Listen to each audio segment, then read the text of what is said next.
Hi everybody, I'm going to be pitching for the sequel prequel reboot pitch, a live action remake of the 1997 animated film Anastasia. So this film, it fits in with the Disney princess movies. However, what it has that those movies don't is a feel of realism to it that is more enjoyable for adults. The audience also is now adult who originally liked that film. So doing a live action version of this story, I think would be very interesting and nostalgic as well. I used to listen to the tape. There was a cassette tape of Anastasia when I was little with my sister. We would play it and then we would reenact the whole entire movie with our Beanie Babies. So it has a very special place in my heart, one of my favorite movies, and still one that I enjoy all the time. The tone of the film is slightly darker because of the subject matter. However, it still keeps it light with quippy dialogue and interesting characters. So those can definitely stay. However, the certain elements that only work in an animated film, like Rasputin in general, will be toned down a little bit to be still menacing, and he'll still be the comic relief aspect of the film. However, not so magical, a little bit more behind the scenes, like the Wizard of Oz working behind the curtain, getting everyone else to do his dirty work. So Anya is 18. She doesn't remember who she is. She wants to find out where she came from, who her family is, and that's what drives her to go on this journey.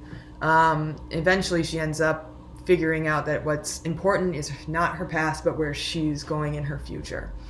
Dimitri is a con man who wants money.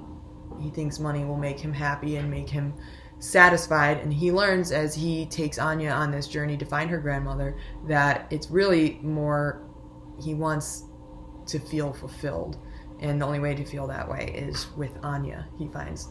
Then you have Rasputin, who was tried and murdered many times but doesn't die.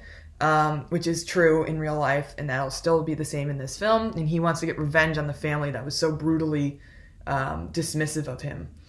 And last, there's the Dowager Empress, who is Anya's grandmother and wants to find closure for this granddaughter that she had to leave behind. And she wants to know if she's alive or not. So the story begins the same way as the animated film. There's a ball, and the grandmother gives Anya the necklace that says "Together in Paris" and the music box. And Rasputin comes in. He hasn't been killed, and he curses the Romanov family. And he's taken away to be killed, or tried to be killed once again. Then there would be a new scene where we learn a little bit more about Dimitri's character and Anya's character, see them interact a little bit, where we see Dimitri slipping into a secret passage. Anya follows him, and they bicker, have some fun lines, back and forth. And then they stop when they hear the Tsar talking to his people about how the revolutionaries are coming closer, and we find out Rasputin has escaped, and setting up the actual real-world events. So then those events happen. The revolutionaries come in, kill the family. Dimitri helps Anastasia and her grandmother escape, but the music box is left behind, which Dimitri picks up. And the grandmother escapes, but Anya gets left behind. She falls off the train and hits her head. So then 10 years later, she is an amnesiac, so she can't remember her past. So hence why she goes by Anya. She gets kicked out of the orphanage to go find a job, and really what she wants to find is where she's come from and where her necklace has come from. She eventually makes it to St. Petersburg, where she meets Dimitri, the con man, who's auditioning actresses to play the part of the Princess Anastasia in order to win the prize money that her grandmother, the Dowager Empress, is offering to anyone who can bring her granddaughter back to her. They run into each other, and Dimitri sees a striking resemblance to the princess and thinks that, oh, this is the one. Meanwhile, he promises to find Anya's family for her without letting her know that there's prize money at the end. So off they go. The set pieces that happen in this film, there's the train set piece, and then there's also a set piece on the boat, both that are done by Rasputin's hand.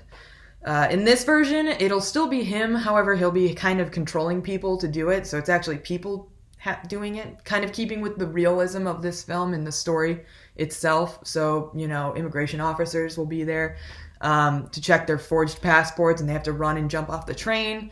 And Anya will still have a nightmare about her family, which is more or less the end of Act 2, because that's when she starts to realize that she might actually be the princess, and Dmitri also starts to realize that she actually might be the princess. So when they finally get to Paris, the Dowager Empress won't even see them because she's just done with all these phonies coming to her. So they plan instead to ambush her at the Russian ballet. Dmitri goes in first, and that is when Anya finds out that he's a con man, and she wants nothing to do with him, but he believes in her so much that he kidnaps the Dowager Empress and brings her to Anya, which is when eventually they do find out that they are related. Anya is Anastasia, and everything should be happily ever after. But Anya actually is beginning to understand that she doesn't necessarily want this life. She finally knows who she is, but that doesn't mean that's who she is anymore. So she goes after Dmitri. Dmitri leaves because he thinks Anya is finally happy and he doesn't want to get in the way of her happiness. It's the first selfless thing he's done all film. But when Anya goes after him, that's when she runs into Rasputin, who tries to kill her again. And this time he doesn't succeed. She breaks his talisman, that's the center of his power, and thus killing him. And in the end, her and Dmitri go off together. And they live in anonymity and happily. So essentially, this film is about finding out what you actually want as opposed to what you think you want. So it's a very character-driven film, and it's fun, and I think it will fit in really well with Disney's reboots right now. So, and I think it'd be better than Disney's reboots. So that's my pitch.